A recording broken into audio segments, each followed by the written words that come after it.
Hey everybody, it's Howie Marlin here, and welcome to Recovery Matters. This is a interesting little podcast. I was doing a walk the other day and realized I had the software to record my thoughts and thought it was the right thing to do. So I let it rip, and the following is literally a walk in the park. So we'll see how, let me know how you feel about it, and we'll see if we do more of these. But basically, it's the result of doing a couple of encounters, interventions, and with the hopes that as you go along your path and you're helping folks in whatever form you use, that some of this you find beneficial. Anyway, so that's my story, and I'm sticking to it.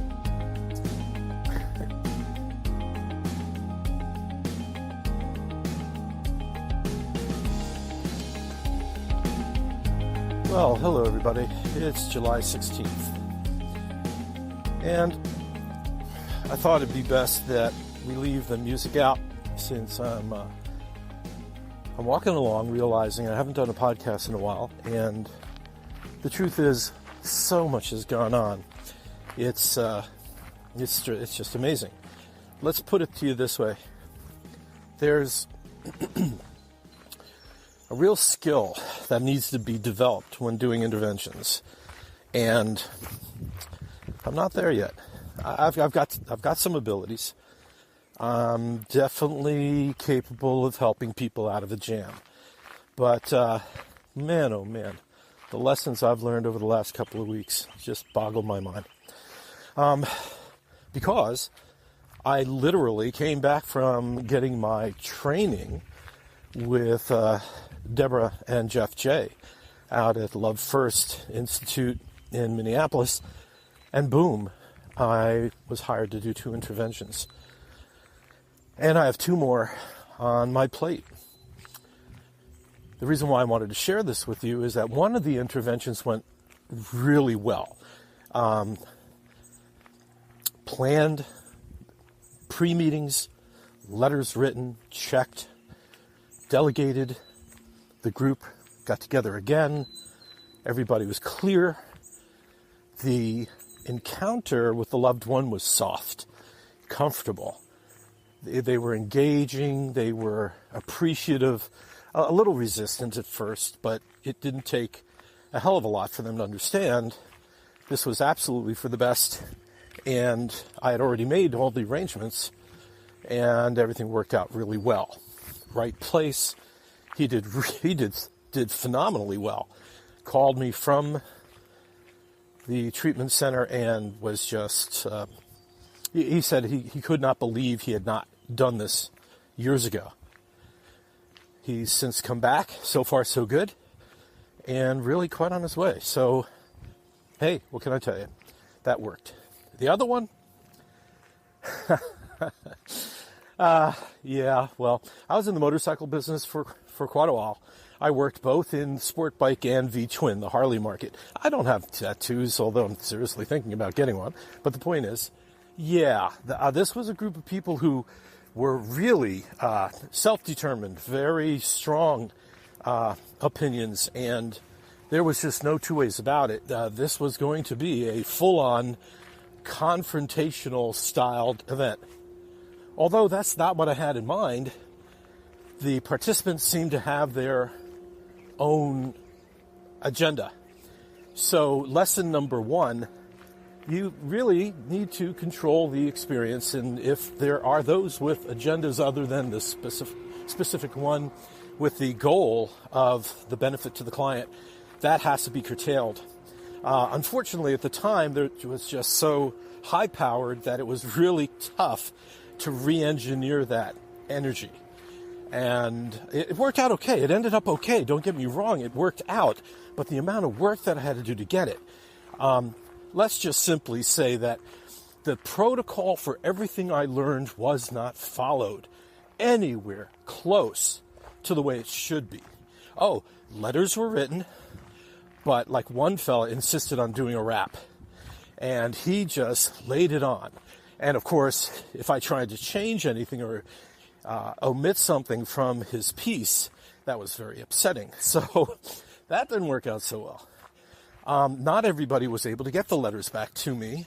And so when the letters were read, they were not screened. And there were attitudes. Some of it was not in the style which it needs to be. Also, the bottom line, a completely separate element from it, that they launched right into the bottom line. I mean, I had lost control.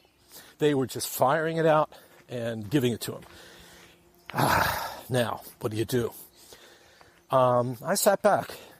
I just kept the energy contained enough so that people really didn't lose it. It was emotional, it was strong, and it really did get through. However, the client was reticent. There was no way that person was going to go. And they were responding very poorly to the bottom lines, just not believing it. The mother was there. The mother did a very nice letter, and she did not do the bottom line. So she was holding to the program. She did well. So what is the bottom line to all this?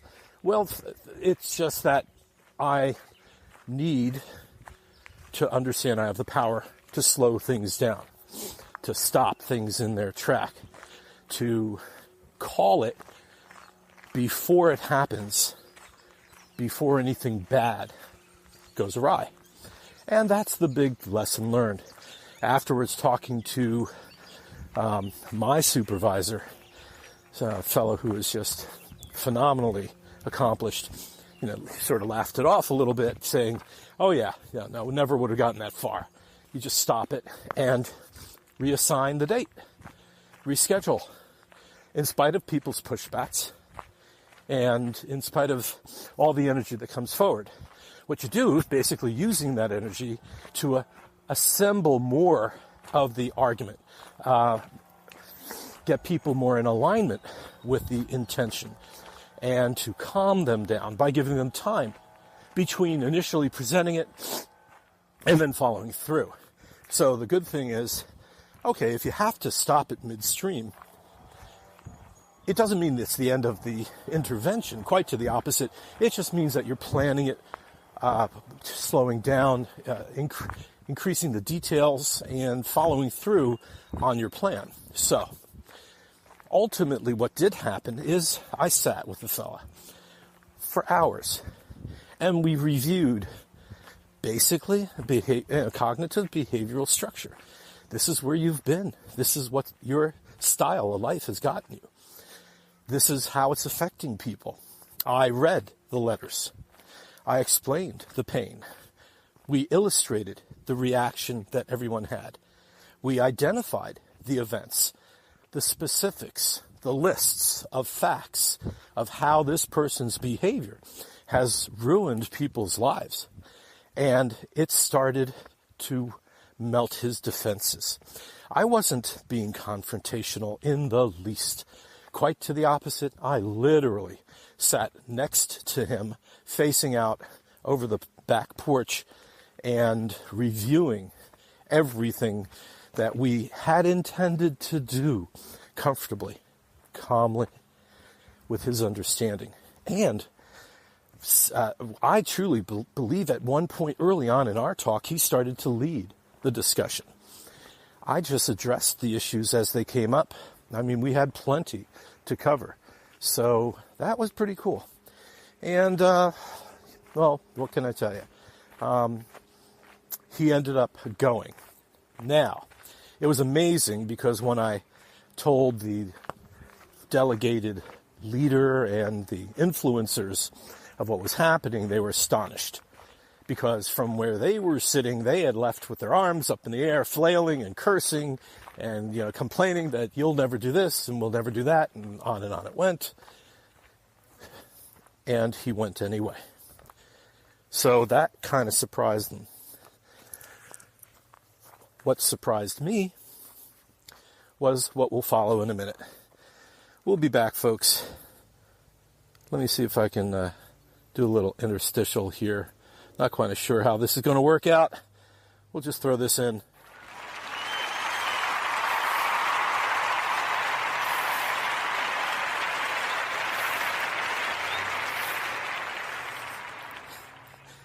Not the kind of commercial break that I was looking for, but hey, what do you want? This is the handheld version of the Spreaker Studio, and I don't have anything downloaded in it, no music or anything. All right.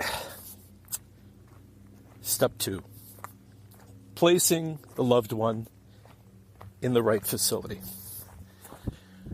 Over the years that I've been doing this, probably one of the biggest things which have bothered me is that in the rush to get somebody treatment, we get on the horn and start to smile and dial like nobody's business finding an open bed. Just finding an open bed in the state of Massachusetts seems to be, and when you finally get one, it's an award-winning accomplishment. People are excited. The hospital staff certainly excited. The family. But where to go, in my eyes, is incredibly important. Now, let's make one thing clear: the difference between detox and rehab. When you're detoxing, when you're coming down or getting over the effects of a substance, alcohol, benzos, opiates, whatever, it's a physical trauma. You're not going to like where you are. No place is Disneyland. They all suck. It's not that they suck, it's your experience sucks. And the truth is, for the most part, very few people will ever go through anything like that and come out the other side going, wow, that was fun. It's not. It's hard. It's painful. It's emotionally draining. There's lots of people there worse off than you, maybe some not worse off than you, but the point is there's lots of other people there and they're all going through pain. And it's not fun. It's not Disneyland. So, when you do detoxify, be it 3, 5, 7, or 10 days, however long your insurance will hold up and however long it takes for you to get the stuff out of your system, and of course that's dependent on how long you've been at it. I mean, trust me, if you're drinking a handle of vodka a day, it may take you days till you start to feel the effects of going through withdrawal. And brother, when you do, holy mother of God, to watch people come down or enter the detox phase of alcohol, that is horrifying. Don't do it yourself. Just don't. You can get a heart attack. You'll stop breathing. I mean, the respiratory things and the complications are bound. So, what if you're a moderate drinker? You're drinking, 12-pack a day. Well, you may go into detox a few hours after the last drink you had. Everybody's different. Weight, size, water, age, physical state, other medications. There's lots of contraindications, and well, the reality is we never really know. So when I'm telling you, when it comes to alcohol or benzos, do not do it alone. Just don't. Opiates, that's different. You'll feel like you're going to die, but you won't. I know people, when they've done it themselves and they come out the other side, they have their stories, but it doesn't shut your respiratory down or heart issues, and for the most part. I mean, trust me, the complications happen, but the general rule of thumb is, opiates you can do on your own. All right. So you go through detox, that's one thing. On the other side is treatment. The treatment can be crisis stabilization, can be a sober house, can be a step down of one sort or another. There's all kinds. And the bottom line, again, I'm sorry, I keep using that phrase, is regardless of where you go, it's what you do that matters. It's what you put into it. It's how you invest. It's what you're determined to come out with at the end of the game. When you're all said and done, what have you succeeded in doing? And I hope what you've succeeded in doing is start to change your worldview, the scope of your vision of life on this planet. I mean, we're only the third rock from the sun. We're not a big deal. I mean, but we're the only thing going. We're it. And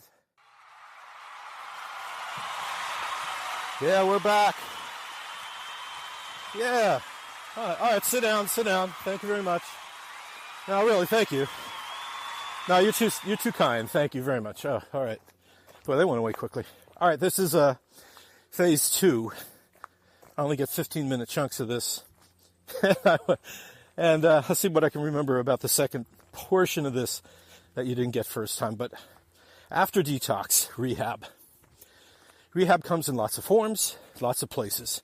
Some are for the wealthy, some are for the elderly, some are for kids, some for music, some on horseback, some in the woods, all sorts of things. It can be in the city, wherever.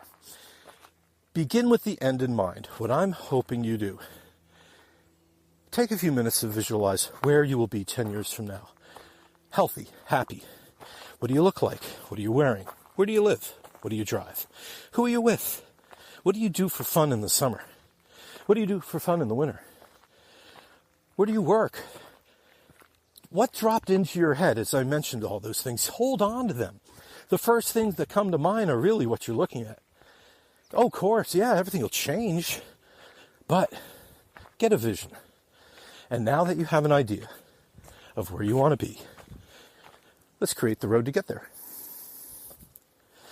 And the road to getting there begins by starting a new way of being, a new way of life, a new way to view the world.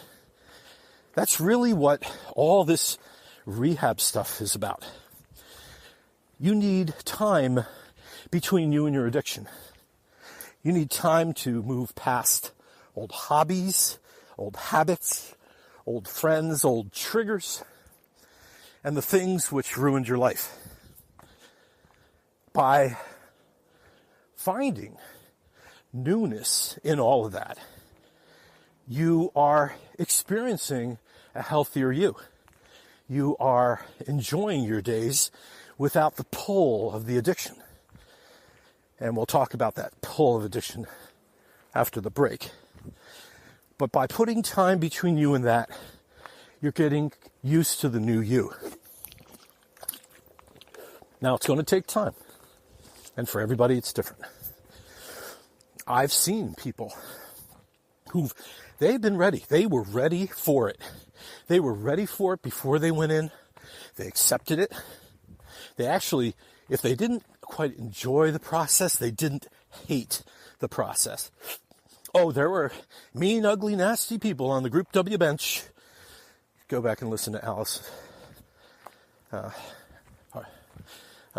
Guthrie. Oh my God. Alice's Restaurant, Woody Guthrie. Who are not having fun. They're uncomfortable, very uncomfortable going through withdrawal. It's really ridiculously, it's difficult. But rehab now, that's different. When you have this vision of where you want to be, you can approach each day by keeping that vision first and foremost. And there's a reason for you distracting yourself from the pull, from the thoughts. And that's really what it is. Creating a system of distractions. So when the pull of addiction rises, you're able to ride that urge, surf the urge, if you will. You're able to negotiate it so that, human nature is interesting. You can only hold on to those urges for so long. I don't know exactly what the statistics are, but even science, the astronauts, when they're in a space shuttle, and when they're in a spacesuit and they have to itch their nose, got to scratch their nose, bonk, bonk, bonk, they can't reach their nose. So part of their training, among the many things, is to overcome the urges, to address, to surf those urges so that they get distracted and they don't bother them anymore. Oh yeah, it can be a bother for a while. But the point being, it takes a conscious effort. You can do it. And after a while, become pretty darn successful at it. There's folks I'm working with in various stages of their recovery who talk about it all the time, but they're talking in terms of being able to surf that urge, of being able to withstand the drive to go seek out and get stuff, whatever their drug of choice is. And it's working. And it does work. You got to invest in it. You got to work at it. And I tell people, it's now your full-time job. I mean, it is a job. And you really work hard at it. Probably the hardest thing you ever do in your life. But the truth is, it'll be the best payoff you ever had. But particularly with people who, when they tell me, oh, I can't afford to go to detox or rehab because I won't be able to make money. I'll be away from my job.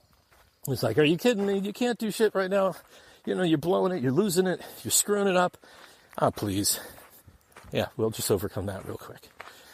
So once they see the effects of thinking with sanity, things start to happen for the better. You have an attitude of smiling. You have an attitude of hope. You have an attitude of life. And there is such a thing as an aura. And for those of you that understand it or know it or understand what I'm talking about, yeah, it precedes you. I mean, you walk down the street and people either look or run into you. If you've got an aura of happiness, they seem to be easily engaged, easily starting conversation. They greet you with a smile. It's amazing. And on the other side of that, if you have this aura of anger and resentment and bitterness and hostility, and you're walking around, they're looking at you. They're walking on the other side of the street. They'll see you a block away, and they will go by you. People won't look at you in the eye. Yeah, you know what I'm talking about. This stuff is real.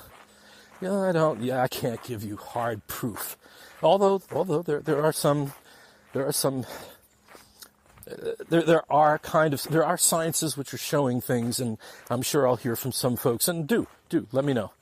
Show me the way to prove this stuff, and it'd be a tremendous tool.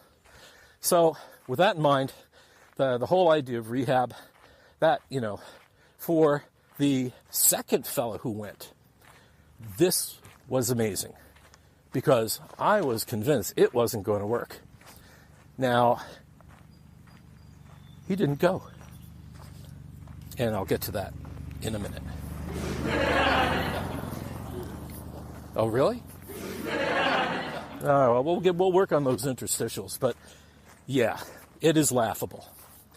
All right, so the second fella, the group who were interested in getting him help, rough and tumble, attitude and energy, they were difficult to manage, and it was just really ridiculous. I convinced him to go, and we get on the ferry.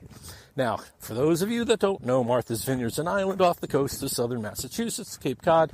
We need a ferry in order to get to the mainland, where we go to Woods Hole, where there's take a car, a bus, or a shuttle, or somewhere, and I have a car over there. I was going to bring him to a facility, which was a level 4 medical facility to detox off of opiates. I get on the boat and we talk and do the interview, and all of a sudden, he doesn't qualify. Why? Because it just so happens that the last time that he did opiates was months ago. Wait a minute. I'm sure you're saying, Howie, you didn't do your homework. I go, well, that's yes and no. He actually went to the hospital the day before. He did get a set of labs done, but guess where HIPAA regulations got in the way? Guess who wasn't told what the results of the lab results were? And guess who went by the family's begging and pleading and description of his behavior? So I was under the influence of, this kind of perfect scenario, the family's description of this mainlining daily opiate addict who clearly had been spiraling out of control, doing benzos and drinking and smoking pot and the whole 9 yards. And when I meet the guy, he certainly, he got this look. He certainly got this thing. He's the things aren't good physically with him. And we got to him first thing in the morning. And so here I am thinking that, he's currently full-time engaged and he's going to go straight to a level 4, which is the highest level of intensive care detox off of opiates. And no, he's not. He doesn't meet qualifications. He's not going to be accepted. Wait a minute, I'm on the boat. I convinced the guy to go. What the hell? Yeah, right?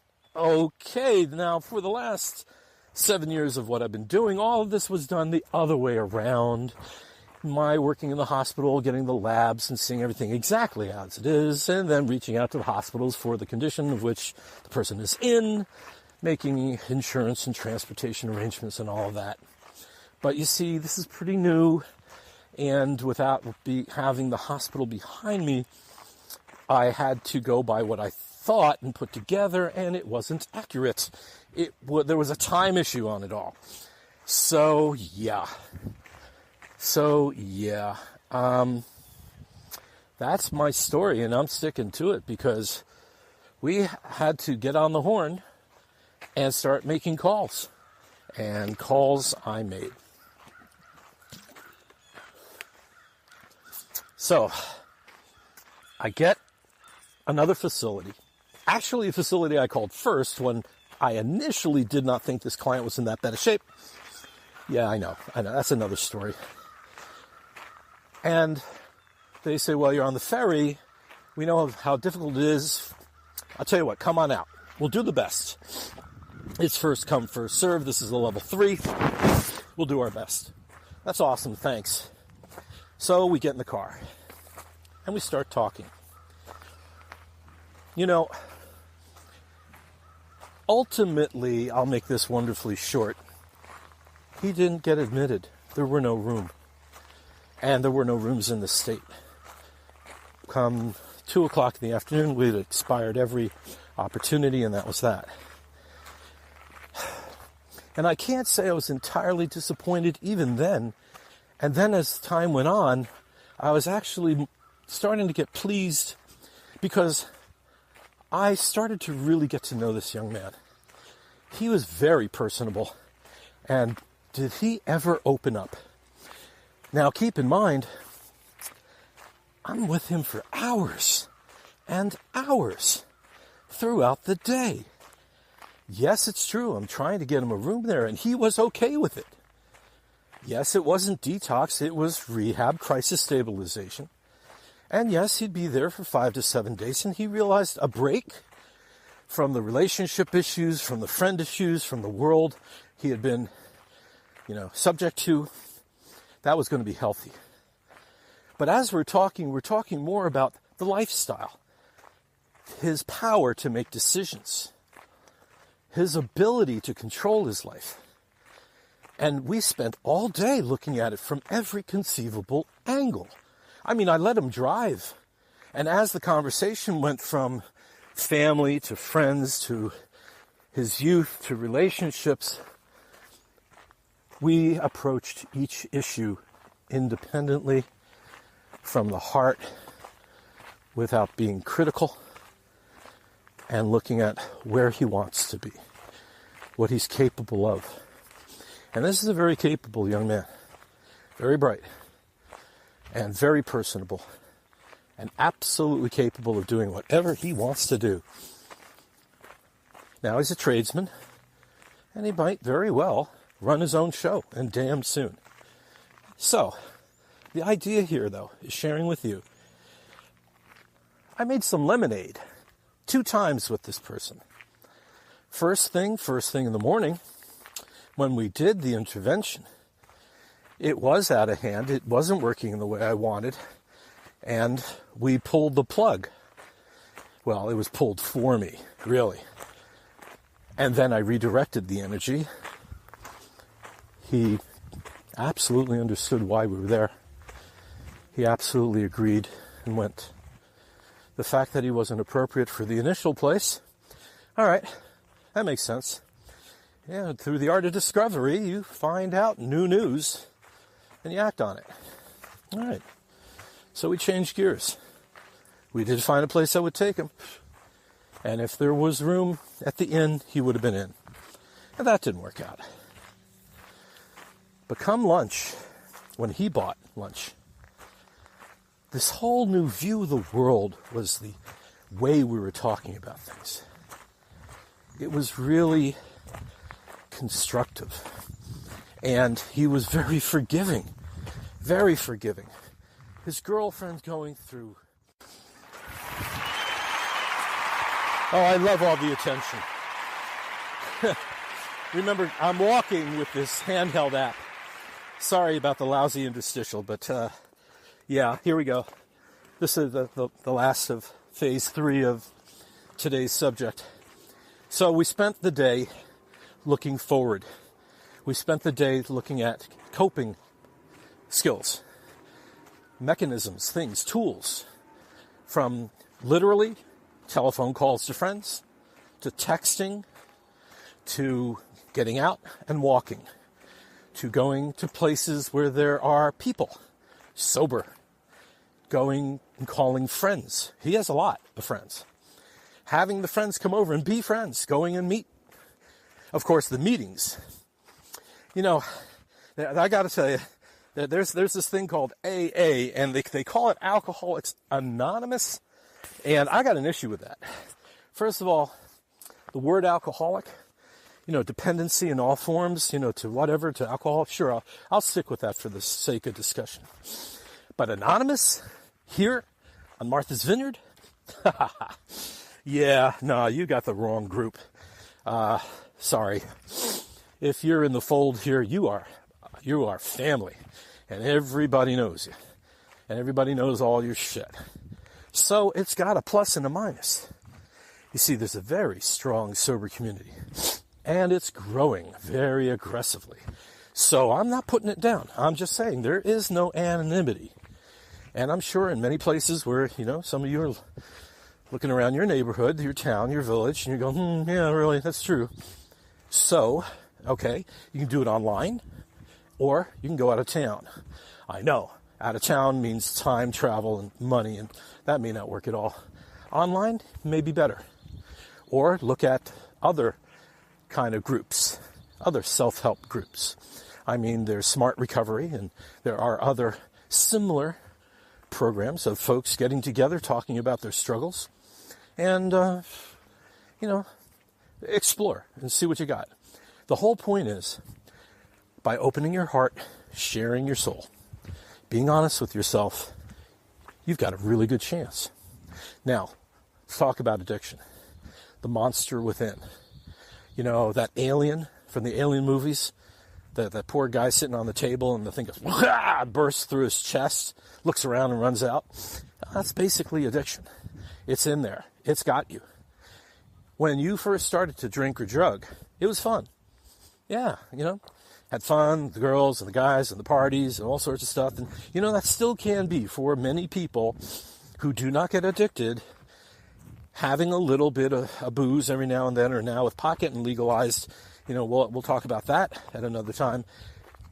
Stuff in moderation, right? There's a whole philosophy about harm reduction, which we'll talk another time, but, meaning that if you engage in pot instead of opiates, you're reducing the amount of harm, and in so doing, your life is better. I'll agree with that. It doesn't mean that you're stopping drugging. It just means you're replacing one for another. But to what extreme? To what ends? And to what detriment? Right? Yeah, this is a big discussion. And we're going to have a lot of time to talk about it. We've had over, 70 years to research alcohol. And, pot's just now starting to become familiar in towns. And we're just now starting to recognize the cannabinoids, which are really beneficial. Yeah, like I said, we will have a lot of discussions about that. But for now, the monster within, addiction, it pulls you, it controls you. You do not control it. And as long as you are addicted, you don't stand a chance. You don't. It's going to make those decisions. It's going to rule you. And it's going to take you down. Because the only thing it wants, and it's going to get. And it's going to get, and nothing is getting in its way. So you've got some interesting options ahead of you, because if you want to play that game, I'm going to quit. There's one fellow I worked with. He did really well. And he, a few months later, said, I can have beer every now and then. I said, no, you can't. He said, oh, yeah, sure I can. I don't have that addictive quality in me. And I said, you are fooling yourself. You clearly do. And I can't tell you what to do, but I can tell you what I see. And what I see is that if we were to do a genetic test, we would probably find it. But it's just in the mannerisms and the way you've been living your life over the last 10 years that gave me that indication. And he said, I love you, man, but that's what I'm going to just do. All right. Friend calls me last week, says, hey, you hear what happened last night?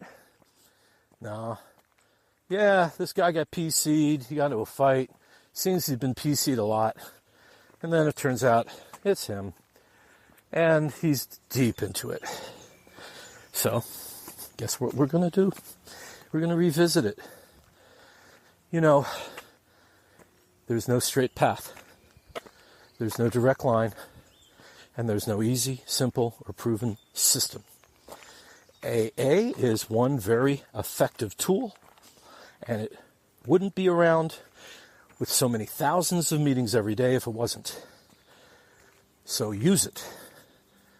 But it's not the program that works. It's you working for the program. It's you working for you. It's all what you put into it. So brothers, mothers, sisters, cuz, all you folks out there, I want you to live a happy, long, healthy life. Live, learn, and love. All right, man. I wish you smooth sailing. And we'll see you next time around. All right, now for a little fade-out laughter. Here we go.